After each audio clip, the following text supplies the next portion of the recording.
பாய். சின்ன குட்டி ஃபுல்லாக தண்ணியை கொட்டி ஹோம்ஒர்க் காப்பி ஃபுல்லாகவே நனைஞ்சு போச்சு. வெயிலும் இல்லை, ரொம்பவே கவலையாக இருந்தது. ஏர் ட்ரையர் வச்சு நல்லா ட்ரை பண்ணதும் இந்த ஈரம் தடையுமே தெரியாமல் சூப்பராக ட்ரை ஆகிடுச்சு.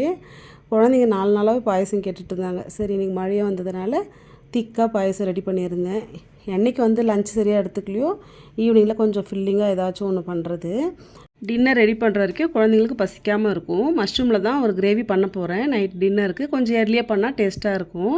மஷ்ரூமை கையில் நல்லா தேய்ச்சி கழுவினாவே க்ளீன் ஆகிடும். அரிசி மாவெலாம் வச்சு க்ளீன் பண்ணணும்னு அவசியம் இல்லை.